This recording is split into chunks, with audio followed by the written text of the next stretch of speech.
Teacher level 11 या संघाची धावसंख्या पाहायला मिळते ती मात्र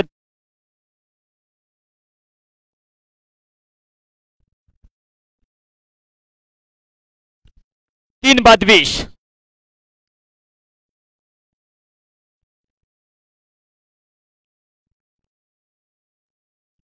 शेवटचं षटक. माफ करा मित्रांनो, नक्कीच लंच ब्रेक होता आणि लंच ब्रेक झाल्यानंतर परत एकदा आम्ही या फॅमिली बॉईज जवळगाव गाचवाडी या ठिकाणी आपण आळंदी डॅमच्या बाजूला परत एकदा जोडतोय. एक शानदार सामना आपल्याला पाहायला मिळतो या ठिकाणी. टीचर्स 11 आणि सय्यद पिंपरी यांच्या दरम्यान हा सामना आपल्याला पाहायला मिळतो या ठिकाणी. परंतु मात्र शेवटचे षटक आपल्याला पाहायला मिळते. यावेळेला चांगला फटका मारलाय, परंतु आपण पाहतोय की जागेच्या चोडवलेला हा फटका विकेट किपर याने प्रयत्न केला होता कॅच पकडण्याच्या प्रयत्नात, मात्र डॉमेन्स मध्ये पडल्यानंतर आपण पाहतोय की त्या ठिकाणी गोल्डन इन द विकेट करत असताना एक धाव पूर्ण केली, दुसरी धाव देखील पूर्ण केली जाते. थोडासा प्रेशर टाकला जाते, मात्र सय्यद पिंपरीच्या संघावरतीपर्यंत आपण पाहतोय की शानदार फलंदाजी करत असताना गुड रनिंग बिटवीन द करत असताना 2 धावा पाहायला मिळतात आणि 2 धावा पाहत असताना धावसंख्या पुढे पाहायला मिळते ती मात्र 3 बाद 32.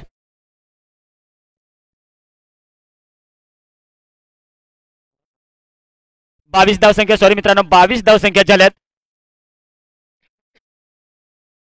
22 होत असताना मात्र रोखले गेले ते मात्र टीचर्स 11 या संघाला.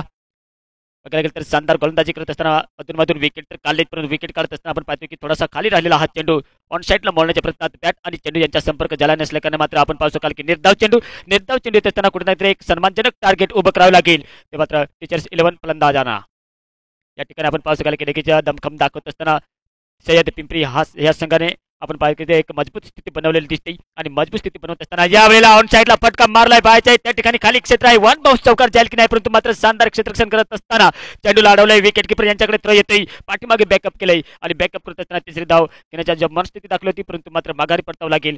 2 धावेवरती समाधान मला वाटते दोन्ही फलंदाजांना. 2 धावेनंतर धाव संख्या पाहायला मिळते ती मात्र 3 बाद 24.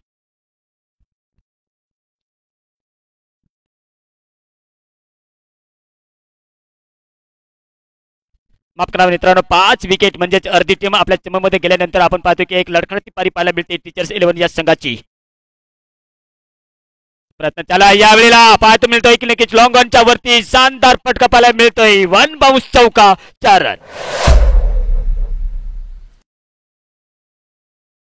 केल्याने होत आहे रे, आधी केलेच पाहिजे. नक्कीच प्रयत्न चालू आहेत, मात्र टीचर्स 11च्या बॅटरच्या माध्यमातून एक शानदार फटका ब्लॉक हॉल मध्ये टाकला होता आणि जेव्हा तलवार फिरवली मात्र लॉंग ऑफच्या वरती एक वन बाउन्स चौका पाहायला मिळाला होता. इतके तुकने धावसंख्येत एक सन्मानजनक टार्गेट बनावे लागेल, कारण सय्यद पिंपरी हा देखील एक संघ मजबूत मानला जाते आणि मजबूत मारत असताना आपण पाहतो की ते सवयत मात्र अनुकरणित जर बघायला गेलं तर 5 विकेट गेल्यानंतर मात्र एक मिडल ऑर्डरची जबाबदारी जेवण टपली येत असताना आपण पाहतो की परत एकदा तो चेंडू खाली राहिला होता, वाकून चुकून खेळण्याच्या प्रयत्नात मात्र बॅटचा तर लागला नाही, परंतु लेग बॅटच्या स्वरूपात एक सिंगल धाव काढली जाते आणि काढत असताना नॉन स्ट्राईक एंडला जेव्हा थ्रो आला होता तेव्हा मात्र सुरक्षित आपल्या क्रीजमध्ये कुठल्याही प्रकारचे नुकसान नसेल. 5 विकेट गमावून धावसंख्या जर बनवली गेली ती मात्र 29 धावसंख्या. 5 बाद 29 ही धावसंख्या टीचर्स 11 या संघाची धावसंख्या आपण पाहतोय. शेवटचे षटक चालू असताना शेवटचा चेंडू देखील असेल, कारण 29 या आकड्यावरती सन्मानजनक टार्गेट तर बनवला, परंतु आपण पाहतोय की फील्डमध्ये थोडंसं परिवर्तन केले जातील. डावखरे आताच्या शैली फलंदाज समोर येते ऑन स्ट्राईकला. आपण पाहतोय की देखील ऑन साईडला आपण पाहू शकाल शानदार क्षेत्ररक्षण लावले गेले आणि लावत असताना आपण पाहतोय ऑन साईडला मोडलाय, फ्लिक केलंय, हलक्या हाताने स्टेप अप केल्यानंतर आपण पाहतोय थोडासा डीप कव्हर मध्ये गेला होता, त्या ठिकाणी एक धाव पूर्ण केली जाते, तिसरी धाव केली जाते की नाही आणि थोडीशी मिसफील्ड झाली, तिसरी धाव देखील पूर्ण केली जाते. विकेट किपर यांच्याकडे तर थ्रो फेकला होता, नॉन स्ट्राईक एंडला थ्रो येतोय, परंतु मात्र तिसरी धाव देखील कंप्लीट केली जाते. 3 धावा महत्वपूर्ण शेवटच्या चेंडूवरती आल्यानंतर धाव संख्या पाहायला मिळते टीचर्स 11 या संघाची 5 बाद 32 32 धावसंख्या आणि आव्हान ठेवले गेले ते मात्र सय्यद पिंपरी या संघासमोर 33 धावांचं.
पुढील सामना असेल संत कबीर विरुद्ध नागलवाडी. दोन्ही कर्णधारांना विनंती असेल आपण टॉचविन करून घेण्यासाठी यायचे.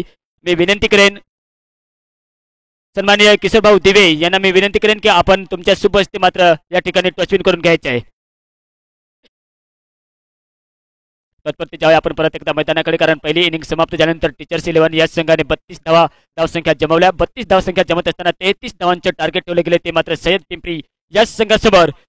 मित्रांनो घाई करायची आहे, स्पीडअप घ्यायचा आहे, कारण घड्याळामध्ये आपण पाहू शकाल की 3:43 झालेत.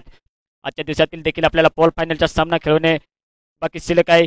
काल बघायला गेले तर अजर आणि गणेशगाव यांच्यात पॉल फायनलचा सामना आपल्याला पाहायला मिळाला होता. एक चुरशीची लढत पाहायला मिळाली होती. त्यात लढत मात्र आपण पाहतोय की गणेशगाव या संघाने नक्कीच विजय प्राप्त केला होता, आणि विजय प्राप्त करत असताना आपल्या अंतिम 8 मध्ये प्रवेश केला गेलाय. आणि अंतिम 8 मध्ये प्रवेश करत असताना आपल्याला एक दुसरा सेकंड राऊंडचा सामना पाहायला मिळेल. तो मात्र एक संत कबीर आणि नागलवाडी यांच्या दरम्यान, कारण चांदसी या संघाला नागलवाडी या संघाने नक्कीच एकतर्फी पराभव केलं होतं. आणि पराभव करत असताना आपल्याला प्रत्येकदा मैदानाच्या आत जावं लागेल, कारण दुसऱ्या इनिंगला सुरुवात होते. आणि दुसरी इनिंग सुरुवात करत असताना सय्यद पिंपरी या संघाकडे मात्र 2 बॅटर मैदानाच्या आत आपण पाहू शकाल. मिस्टर कृष्णा आणि अजय यांची जोडी मैदानाच्या आत आपल्याला पाहायला मिळेल.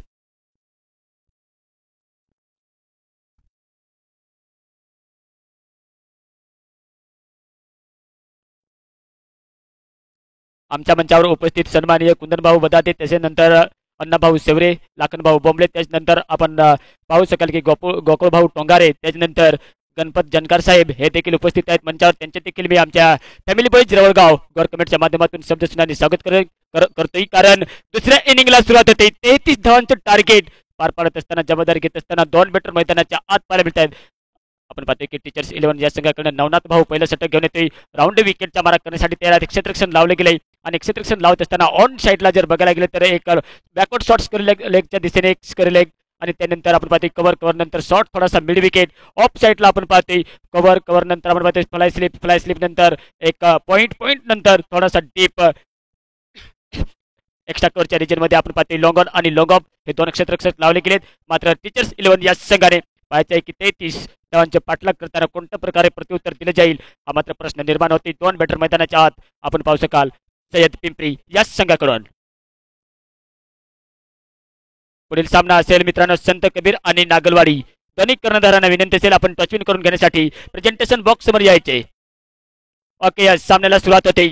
दुसऱ्या इनिंगचा पहिला चेंडू राऊंड विकेटचा मारा करत असताना नवनाथ भाऊ येतोय.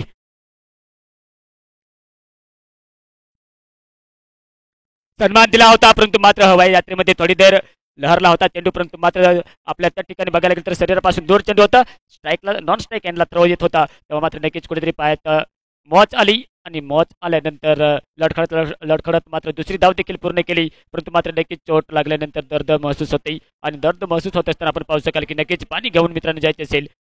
नक्कीच अजय भाऊ दुसरी धाव घेण्याच्या प्रयत्नात कुठेतरी आपल्याला पाहायला मॉच आल्यानंतर जी स्नायू आहेत ती मात्र कुठेतरी दुखावलेली असेल, आणि दुखत असताना आपण पाहू शकाल की नक्कीच परत एकदा एक लगडत मात्र नक्कीच फलंदाजी करण्यासाठी परत जाईल का, परंतु मात्र आपण पाहतोय खेळ थोडासा थांबतोय. 2 धावा काढल्यानंतर धावसंख्या ही मात्र आपल्याला पाहायला मिळेल सय्यद पिंपरी या संघाची धावसंख्या, कारण पहिल्या चेंडू ते एक लॉ फुलटच चेंडूचा सामना करत असताना लॉंग ऑनच्या दिशेने खेळला होता. लॉंग ऑफच्या दिशेने खेळत असताना आपण पाहू शकलो की प्रत्येकदा सामना चालू होतोय कृष्णा स्ट्राईकला.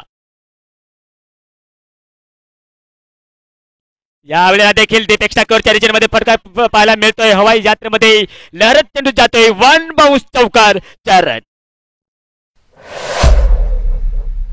33 धावांचा पाठलाग करत असताना मात्र नक्कीच विकेट तर काढावं लागेल टीचर्स 11 या संघाला. पुढील सामना असेल नागलवाडी विरुद्ध संत कबीरनगर. नक्कीच आकाश भाऊ आणि शेंडी यांना विनंती असेल आपण टचविन करून घेण्यासाठी यायचे.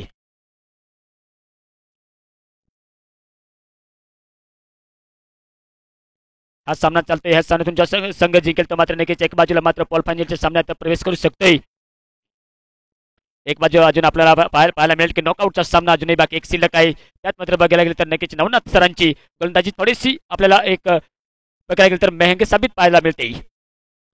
हा यावेळेला नक्कीच हवाई यात्रेमध्ये पाठवण्याचा प्रयत्न योगेश यांनी मात्र कुठल्याही प्रकारची गलती न करता चुकीला माफी नाही दाखवताना सुंदर जल पकडलाय, आणि पहिले विकेटचे पतन पाहायला मिळते. ते मात्र सय्यद पिंपरी या संघाला कृष्णा हा फलंदाज बाद होतोय.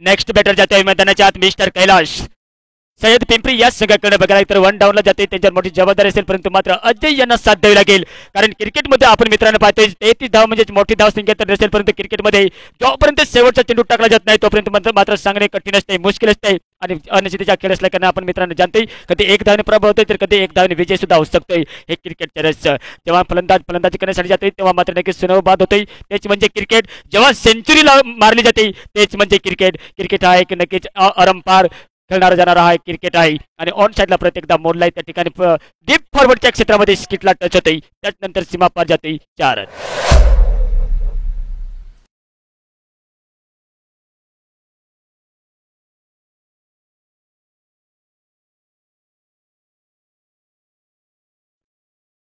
नवनाथ सरांचं थोडंसं महागडं षटक कारण 33 धावाचं लक्ष पार पाडत असताना थोडंसं महागडं षटक पाहायला भेटते या ठिकाणी राऊंड विकेटच्या मारा करत असताना अद्याप विकेटची तलासमध्ये आहेत आणि विकेटची तलास करत असताना वाकून झुकून अनुभवी तर प्लेअर आहे कैलास यांनी मागच्या मॅच मध्ये देखील चांगली फलंदाजी केली होती आपल्या संघाला विजय प्राप्त करून देण्याचे काम देखील केले होते पार्टनरशिप निभवत असताना साथ दिली होती परंतु या ठिकाणी आपण पाहू शकाल की नक्कीच चोरशीचा सामना रंगतदार सामना एक लढत पाहायला मिळते नक्कीच एक शेर तर दुसरा सव्वा शेर कोण बनेल बब्बर शेर परंतु या ठिकाणी देखील एक चांगला फटका पाहायला मिळाला होता लॉंगॉनच्या रिजन मध्ये येतोय त्या ठिकाणी योगेश यांच्या सट्टिक थ्रो जाते नॉन स्ट्राईक एंडला परंतु मात्र एक धावेवरती समाधान मानवते फलंदाजांना एक धावेनंतर षटक संपते एंड ऑफ द ओव्हर एक पहिल्या षटकांचा खेळ समाप्त झाल्यानंतर धाव संख्या पाहायला मिळते ती 1-11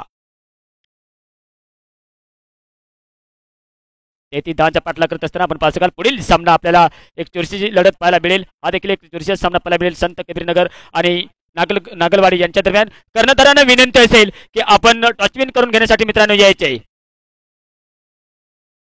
शेवटचा पुकार असेल शेवटचा कॉल असेल दोन्ही संघांना नागलवाडी आणि यस कारण संत कबीर संघाकडून बघायला गेलं तर नक्कीच कर्णधार उपस्थित आहे आमचे आकाश भाऊ त्यानंतर नागलवाडी सेंडी भाऊ आपण देखील या टॉचविन करून घेण्यासाठी यायचे आमच्या समालोचन कक्षातून तुमच्यापर्यंत जर आवाज येत असेल तर मित्रांनो नक्कीच आम्हाला थोडं सहकार्य करायचे आहे परत जाऊया आपण मैदानाच्या आत योगेश येतोय राऊंड विकेटच्या मारा करत असताना आपण पाहतोय की टीचर्स 11 ने मात्र 33 धावांचे टार्गेट ठेवले गेले यावेळेला संधी निर्माण झाली कॅच पकडण्याची कॉट अँड बॉल परंतु नाही नॉमॅन्स मध्ये चेंडू पडतोय 3 क्षेत्ररक्षक धावले होते कॅच पकडण्याच्या प्रयत्नात परंतु मात्र शरीरापासून दूर असल्याने मात्र जीवनदान मिळते मिस्टर कैलास यांना एक धावावरती समाधान मानते मानावं लागेल दोन्ही फलंदाजांना आता मात्र स्ट्राईक मिळते ती मात्र अजय यांना अजूनही विकेट तर काढली होती एक परंतु मात्र विकेटची जे अजूनही संघर्ष करताना पाहायला मिळत आहे लगातार विकेट काढणे गरजेचे आहे कारण जोपर्यंत विकेट काढत नाही तोपर्यंत मात्र नक्कीच हावी होतील यात मात्र शंका नसेल यावेळेला संधी परत एकदा निर्माण झाली नवनाथ भाऊ जाते कॅच पकडणे केले नाही परंतु प्रयत्न नक्कीच केला पाहिजे होता परंतु मात्र नक्कीच कॅच पकडण्याच्या प्रयत्नात मात्र कुठल्याही प्रकारची तालमील तर दाखवली गेली नाही लँड झाल्यानंतर good running between the wicket करत असताना 2 धावा पाहायला मिळतात आणि 2 धावे आल्यानंतर जिथे हार्ड चेंडू होतात तिथे मात्र नक्कीच फायर करत असताना 2 धावा कन्वर्ट आणि 2 धावा येत असताना 1-14 ही मात्र सय्यद पिंपरी या संघाची धावसंख्या पाहायला मिळते यावेळेला देखील जमिनी लगतचा फटका मिड विकेटच्या रिजनमध्ये खेळला त्या ठिकाणी पाठीमागे एक क्षेत्ररक्षक वाह काय एफर्ट लगावली आणि काय एफर्ट लावून मात्र चेंडूला अडवले 2 धाव तर रोखले गेले सीमापार तर जाऊन दिले नाही परंतु नक्कीच कॉन्फिडन्स वाढवला जातोय आणि या ठिकाणी आपण नक्कीच नाणेफेकचं कॉल केलं होईल नागलवाडी आणि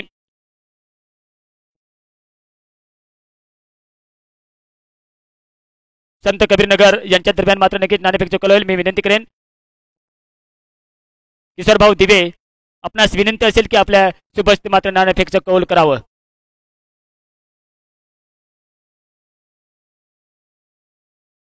त्यानंतर नक्कीच सज्जन भाऊ बोंबले हे देखील आमच्या मंचावर उपस्थित आहेत त्यांचे देखील मी सहर्ष स्वागत करेन कारण प्रत्येकदा जाऊया मॅचकडे एक चुरशीची लढत पाहायला मिळेल कारण एके बाजूने बघायला गेलं तर नक्कीच आकाश भाऊ यांचा संघ दुसऱ्या बाजूने सेंडी यांचा संघ परंतु मिड विकेट रिजन 4 रन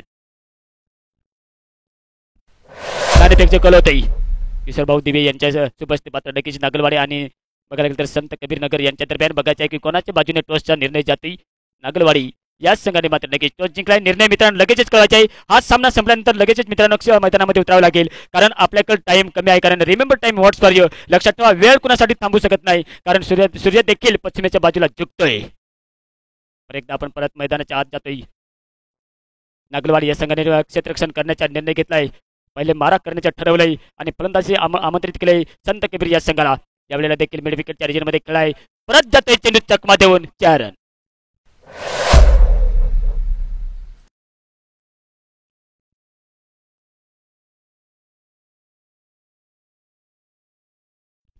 24 धावसंख्या. 1 बाद 24 सय्यद पिंपरी या संघाची धावसंख्या. आता मात्र जवळजवळ विजयाच्या करीब पोहोचताना दिसते, कारण 33 धावांचे टार्गेट होत असताना कुठेतरी 9 धावांची आवश्यकता लागत असते. आणि 9 धावांची गरज असताना आपण पाहतो की नक्कीच अजय थोडासा फ्रॅक्चर झालाय, आणि फ्रॅक्चर होत असताना आपण पाहतो की या आपल्या संघाला थोडंसं नुकसानकारक होईल का. परंतु मात्र नक्कीच आजच्या दिवसातील जर बघायला गेले तर बरेच आपल्याला सामने पाहायला मिळाले. त्या सामन्यातून बघायला गेले तर एक बाजूने 12 चेंडू आणि 9 धावा.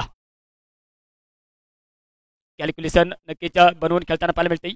ओहो, बॅटचा आवाज तर आला होता, परंतु मात्र नक्कीच विकेटच्या पाठीमागे सुंदर प्रयत्न देखील केला जात होता. परंतु आपण पाहू शकाल त्या ठिकाणी कुठल्याही प्रकारचे मात्र नुकसान नाही. मोहन बॅटमधून जर बघायला गेले तर नक्कीच मोहन सरांनी मागच्या मॅचमध्ये देखील चांगली फलंदाजी केली होती. जेव्हा मात्र त्यांचा सामना झाला होता गंगा माळुंगी या संघासमोर, तेव्हा मात्र चांगली फलंदाजी तर केली होती. दुसरी धाव घेतली जाईल की नाही, परंतु मात्र फ्रॅक्चर असल्या कारणाने थोडीशी पाहायला मोच आल्यानंतर दुसऱ्या धाव घेण्याच्या प्रयत्नात अडथळा निर्माण होत असल्याने मात्र मनाई केले, आणि मना करत असताना थांबवले गेले नॉन स्ट्राईक फलंदाज मिस्टर कैलास यांना. याचा फायदा नक्कीच उठावा लागेल गोलंदाजांना, कारण एक धाव महत्वाची असल्या कारणाने आपण पाहतो की नक्कीच विकेट जर काढले गेले तर टीचर 11 हा वापसी करू शकतोय.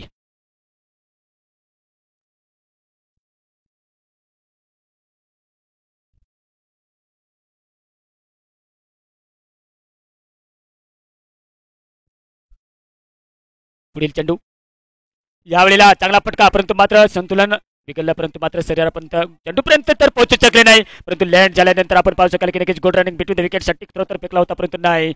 हो, ओव्हर थ्रोच्या धावा मिळू शकतात, चेंडू सीमापार जाईल की काय, परंतु नाही, रोखलं गेले. आणि रोखत असताना good running between the wicket करत असताना 3 धावा. आणि चौथी धाव देखील पूर्ण केली जाते, कारण विकेट किपरच्या पाठीमागे बॅकअप करायला, कव्हर करायला कोणताच क्षेत्ररक्षक नसल्या कारणाने मात्र 4 धावा पाहायला मिळतात. समीकरण बदलते. परत एकदा आपण पाहू शकाल की नक्कीच 9 चेंडू आणि 4 धावांची आवश्यकता लागते जिंकण्यासाठी सय्यद पिंपरी या संघाला. नागलवाडी संघ आपण तयार आहे, कारण आपण क्षेत्ररक्षण करण्याचा निर्णय घेतलाय, प्रथम अटॅक करण्याचा निर्णय घेतलाय, आणि नक्कीच संत कबीर हा संघ तयार असेल मात्र फलंदाजी करण्यासाठी, कारण ह्या मॅच मध्ये औपचारिकता राहिलेली दिसते. आणि औपचारिकता राहत असताना आपण पाहू शकाल की 1 धाव पूर्ण केलेली दिसते.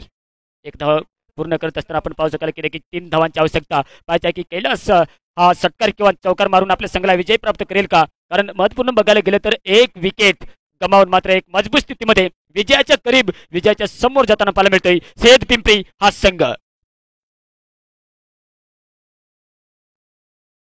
यावेळेला चांगला फटका पाहायला मिळत होता, परंतु कोट अँड बॉल कॅच पकडला जाते. चुकीला माफी दाखवत नसताना मात्र विकेट नंबर 2 कैलासच्या स्वरूपात मात्र दुसरा झटका लागतोय सय्यद पिंपरी या संघाला.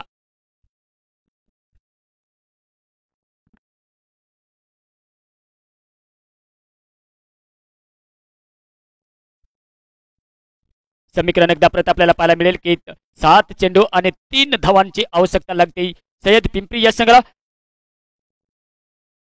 पंचक्रोशीतील आलेल्या एकदा सर्व क्रिकेट प्रेमिकांच्या, रसिकांच्या, आमच्या या फॅमिली बॉईज रवळगाव गव्हर्नमेंटच्या माध्यमातून परत एकदा सरसे स्वागत करतोय. तसेच श्री इव्हेंट्स युट्यूब लाईव्हच्या माध्यमातून जे आमचे क्रिकेट प्रेमी जोडले गेले त्यांचे देखील मी सरसे स्वागत करेन. सबस्क्राईब करायला विसरू नका मित्रांनो. परत एकदा आपण जाऊया मैदानाकडे, कारण कैलास यांनी मात्र मोठा फटका मारण्याच्या प्रयत्नात एक बॅटचा टॉपेज लागल्यानंतर कॉट अँड बॉल एक हाताने पकडला होता मोहन सरांनी. मात्र आपल्याला एक पहिली तर सफलता मिळते, परंतु मात्र जाता जाता मात्र आपल्याला विजयश्री तर मिळवून दिलं नाही, परंतु अजूनही प्रयत्न चालू आहे, कारण 3 धावांची आवश्यकता.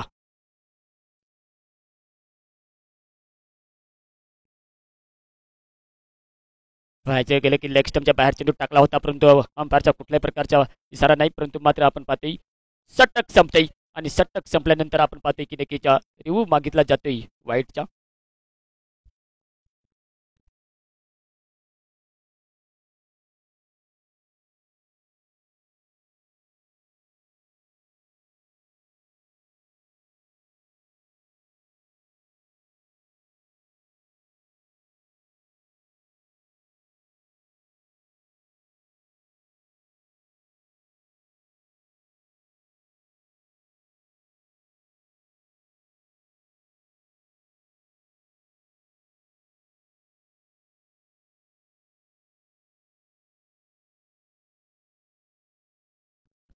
किवर डिलिव्हरी हा निर्णय मात्र नक्कीच गोलंदाजाच्या पक्षामध्ये जातोय. अजूनही समीकरण बदलते 6 चेंडू आणि 3 धावांची आवश्यकता लागते जिंकण्यासाठी सय्यद पिंपरी या संघाला. नेक्स्ट सामना आपल्याला पाहायला मिळेलच, कारण हा सामना संपल्यानंतर नागलवाडी आणि संत कबीर नगर यांच्या दरम्यान आपल्याला पाहायला मिळेल. नागलवाडी या संघाने टॉस जिंकलाय आणि प्रथम अटॅक करण्याचा निर्णय घेतलाय, क्षेत्ररक्षण करण्याचा निर्णय घेतलाय. परंतु जाऊया आपण प्रत्येकदा मॅचकडे, कारण औपचारिकता राहिलेली दिसते ह्या सामन्यामध्ये. 6 चेंडू आणि 3 धावा हे समीकरण. टीचर्स 11 या संघाने गंगा माळुंगी या संघाला पराभूत केलं होतं. पराभूत करत असताना मात्र नक्कीच त्या ठिकाणी चांगलीच धावसंख्या बनवली गेली होती. परंतु या ठिकाणी ह्या मॅचमध्ये जर बघायला गेलं तर नक्कीच 5 विकेट लवकर बाद झाले होते आणि एक सन्मानजनक टार्गेट उभं केलं होतं. डाऊन द ग्राउंड फटका पाहायला मिळतो या ठिकाणी. Winning shot 4 run. आज सामना 8 विकेट्सने जिंकलाय तो मात्र सय्यद पिंपरी या संघाने, आणि टीचर्स 11ला 8 विकेट्सने मात्र नक्कीच पराभवाचा सामना स्वीकारावा लागतोय. दोन्ही हारलेल्या संघाचे कौतुक, जिंकलेल्या संघाचे अभिनंदन. नागलवाडी कर्णधारांना विनंती असेल आपला संघ मैदानात घेऊन उतरायचा आहे मित्रांनो. टाइम कमी असल्याने मात्र थोडीसा स्पीडअप घाई करायची आहे. 3:59 म्हणजे 4 वाजलेत आणि 4 वाजले असल्याने मात्र क्षेत्ररक्षण लावून घ्यायचे आहे. नागलवाडी कर्णधार मित्रांनो आपण मैदानाचा ताबा घ्यायचा आहे, कारण मॅच संपले आणि मॅच संपत असताना लगेचच आपण मैदानाचा ताबा घ्यायचा आहे.